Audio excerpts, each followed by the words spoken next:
With Alzheimer's and dementia, there's not enough information out there to really show families and prepare people on what's happening. By the time they come to me, it's kind of a distress call. One night, it was almost midnight, and Mom couldn't get out of bed. She was living with us in our house, and she had something wrong with her. I had to call Nathan, my son, to come over. I couldn't pick her up.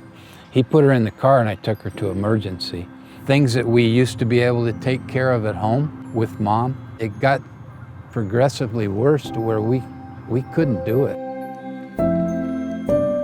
The thought of ever putting Grandma into a home was tough.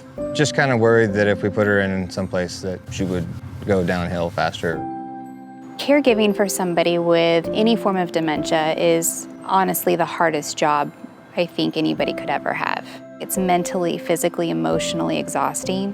It's important for there to be support in any capacity, whether it's asking for that additional help at home or knowing it's okay if you can't do it at home. Professional help is sometimes very necessary. The Walk to End Alzheimer's has been here in Visalia for several years, and it just seemed like a really easy way for us to unite and to work together and to start ways that we can help each other. One of the most special parts of the Walk to End Alzheimer's is our Promise Garden ceremony. Family members who have their specific connection to the disease will represent a different colored flower in a garden.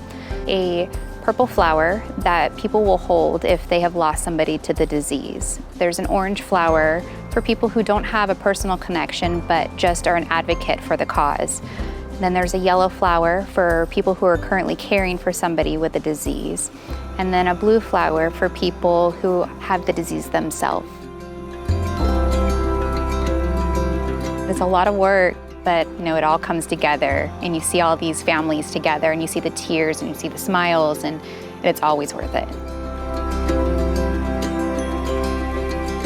Partnering with Alzheimer's Association and bringing them into Carefield is important because we have an opportunity to educate family members who are starving for information, starving for knowledge and tools and tips and ways how to deal things and to foresee things happening, and how do you go in and talk to Mom. We want them to come in and we want to help them develop a plan. If it's not today, maybe tomorrow, but let's start working on that plan together. We looked for quite a while at a lot of facilities, and Carefield, we're happy with it. It was a good decision. We saw the care that she was getting. That concern for me disappeared. It's real touching because I worry about her all the time, but I don't anymore. I mean, I know she's taken care of.